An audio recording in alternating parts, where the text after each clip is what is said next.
بسم اللہ الرحمن الرحیم۔ حکایت۔ ان کا نام مبارک تھا۔ وہ ایک باغ میں عرصہ سے بطور پہرے دار کام کر رہے تھے۔ ایک دن اس باغ کا مالک اپنے چند مہمانوں کے ساتھ باغ میں آیا اور حکم دیا کہ مبارک مہمان آئے ہیں، کچھ میٹھے انار لاؤ اور ان کو مہمانوں کی خدمت میں پیش کرو۔ وہ گئے اور چند منٹوں میں انار توڑ کر لے آئے۔ مالک نے ایک انار چکھا تو سخت کھٹا تھا، دوسرے کو توڑا تو وہ بھی کھٹا تھا۔ مبارک کو آواز دی، اے مبارک، ہم نے تجھے میٹھے انار لانے کو کہا تھا، تم کھٹے انار لے آئے۔ وہ دوبارہ گئے اور انار لے آئے۔ مالک نے ان کو توڑا تو وہ بھی کھٹے نکلے۔ مالک سخت ناراض ہوا، تم اتنے سالوں سے اس باغ میں کام کر رہے ہو اور تمہیں آج تک کھٹے اور میٹھے انار میں تمیز نہیں؟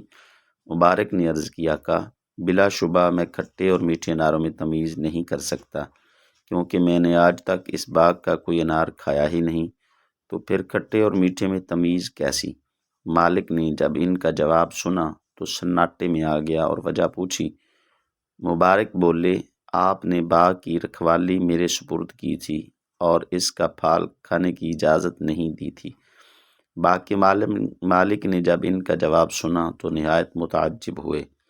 مبارک کے تقوی و ایمانداری پر مہمان ششدر رہ گئے، اور باغ کے مالک کی بیٹی جوان تھی اور وہ اس کے لیے موزوں رشتے کا متلاشی بھی تھا۔ اچانک اس کے ذہن میں آیا کہ میری بیٹی کے لیے اس سے بڑھ کر کوئی شخص کیسے موزوں ہو سکتا ہے۔ اس نے مبارک سے کہا، اگر میں تمہیں اپنا داماد بنا لوں تو تمہارا کیا خیال ہے؟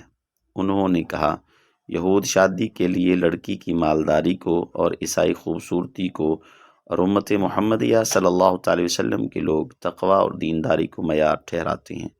مالک نے ان کا جواب سنا تو مزید متاثر ہوا۔ گھر آ کر اپنی اہلیہ سے مشورہ کیا اور اس نے کہا، بلا شبہ مجھے بھی اپنی بیٹی کے لیے مبارک سے بہتر کوئی رشتہ نظر نہیں آتا۔ یوں مبارک کی شادی اس باغ کے مالک کی بیٹی سے ہوگی، اور پھر اس مبارک جوڑے کو اللہ رب العالمین نے اپنی برکت سے نوازا اور اس کے ہاں ایک بیٹا پیدا ہوا، جس کا نام انہوں نے عبداللہ رکھا، جو بڑے مشہور محدث ہوئے اور جنہوں نے اپنے علم سے ایک جہان کو منور کیا۔ دنیا ان کو امام عبداللہ ابن مبارک رحمہ اللہ کے نام سے جانتی ہے، اور یہ حضرت امام بخاری رحمہ اللہ کے اساتذہ میں سے ہیں۔ پتہ چلا کہ حلال کھانے سے نیکی کی توفیق ہوتی ہے، اچھے اخلاق جنم لیتے ہیں، برائی سے نفرت پیدا ہوتی ہے، گناہ مٹ جاتے ہیں اور اللہ تعالیٰ کی رضا اور خوشنودی حاصل ہوتی ہے، جس کے نتیجے میں بندہ جنت کا مستحق ہو جاتا ہے۔